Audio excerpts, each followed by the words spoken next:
I have been leader of the opposition for 2.5 years, in the 11th Parliament. Leader of opposition by law is part of the Parliamentary Commission. I did not attend even one single Parliamentary Commission meeting. How can that be right? Because I was never invited. Honorable Speaker, when I made a lot of noise about this issue, subsequently there were about 2 or 3 invitations that came to my office. And how did they come? So the office you're occupying now approves whenever a leader of the opposition is going, even if it is out of town, for official duty. So one of those times, I think we were going to these entities we were oversighting in Amuru, Inspire Coffee, in Tungamo. So you are on the way there, you get a call from the office that a letter has come here for Parliamentary Commission, and it is happening in 30 minutes. So yes, some people might say I got invited about 3 times. Yes, but I was on the way out of town for official duty, and the Speaker's office knew. These things have got to change. Let's observe the law. Let's do right, as is expected. My duty and the duty of colleagues on this side is to keep the government in check. That's our duty. And I invite colleagues to join us in doing this duty, doing the same, executing this mandate. Because keeping the government in check is for the good of each one of us. Honorable Speaker, I'm sure one of these days you will have a day when members will raise matters of national importance. They will tell you about the poor roads in their areas. They will tell you about, government officials stealing money that is supposed to trickle down to their people. They'll tell you about bad hospitals. They'll tell you about all these many different things.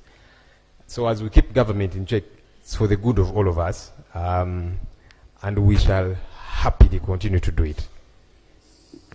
Honorable Speaker, the Vice President and the Prime Minister have been approved by this House. We all did not vote for the both of you, but you have been approved. And our hope is that you will serve everybody. Because you see, that's what service delivery is supposed to be about. That you will extend services to everybody. That your offices will be accessible. We are going to bother you a great deal. Please get ready. Whether it be knocking at your offices, whether it be here on the floor, we shall not come at your home. She has said at home, no, we shall not come. But here in the Parliament. Please get ready. Because it's important for that to happen. On our end, we are going to keep you in check. And please, you should be happy about that. It should not be a bad thing. When we keep you in check, we are saying, do better here, improve here, do this the right way as should happen. And so we'll keep bothering you about all these many different things. Service delivery, political prisoners. That's a song we have sung, and we're not going to keep quiet. Because there's people that are rotting in jail 5, 6, 7 years. They have not had their day in court. That is wrong. Wrong. Regardless how it happens. And by the way, the same has happened to some people on the interim side. So regardless who it happens to, it is wrong. So these things we shall not keep quiet about. Get ready. Honorable Speaker, I did not vote for you to become Speaker. Because I had a candidate. No, me, I'm saying it publicly. Because I had a candidate. But I'll tell you what, Right Honorable Speaker. But your candidate voted for me. I don't know about that. But I want to believe the 60 votes he got, one of those was his. But I'll tell you what, Right Honorable Speaker. I want to salute you, especially for your remarks after you took chair of Speaker, when we were still at Kololo. I, for that moment, felt at ease. I hope I'll continue to feel that way. And here is why I felt at ease. Your speech had 3 critical elements that excited me. Number 1, you promised to be a speaker even for those who did not vote for you, like me. And that's imperative. Because now you have become a referee for all of us. Our hope is that you will be ready to blow the whistle when there is a hard tackle. As opposed to you actually being the one tackling us. So that gave me comfort, Right Honorable Speaker. You promised in your remarks a corruption-free parliament.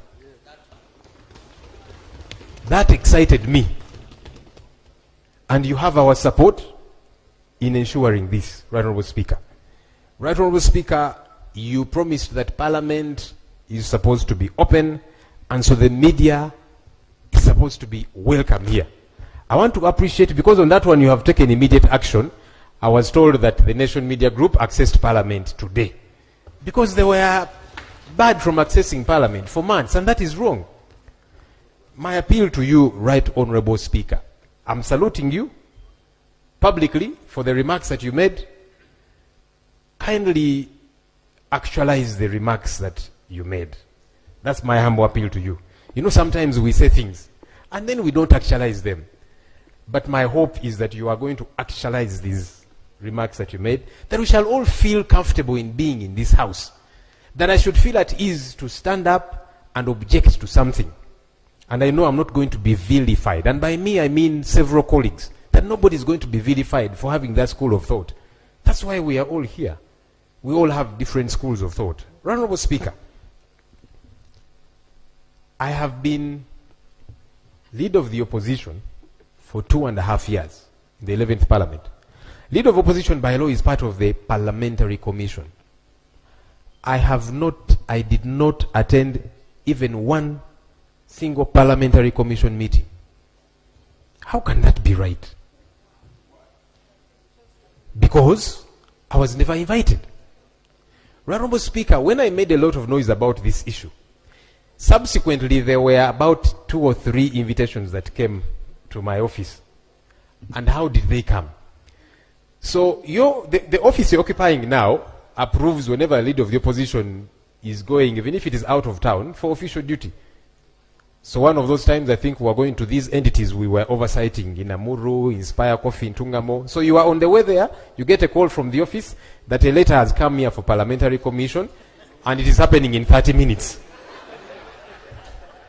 So yes, some people might say I got invited about 3 times. Yes, but I was on the way out of town for official duty, and the Speaker's office knew. These things have got to change. Let's observe the law. Let's do right, as is expected. Finally, Right Honorable Speaker. Honorable Speaker, you have seen the quandary we are grappling with here. We don't have adequate space. This Parliament, I am told, was made for about 80 people the time it was constructed. We are now 529 members. When you add the ex-officials, we shall be 550 plus. Now that we have opened the space and said we can have many more ministers, we are waiting. Right Honorable Speaker, there is new chambers that have been under construction for donkey's years. It is something that I have talked about here on the floor of Parliament. Money is appropriated for the same. What is happening? Every financial year, money is appropriated.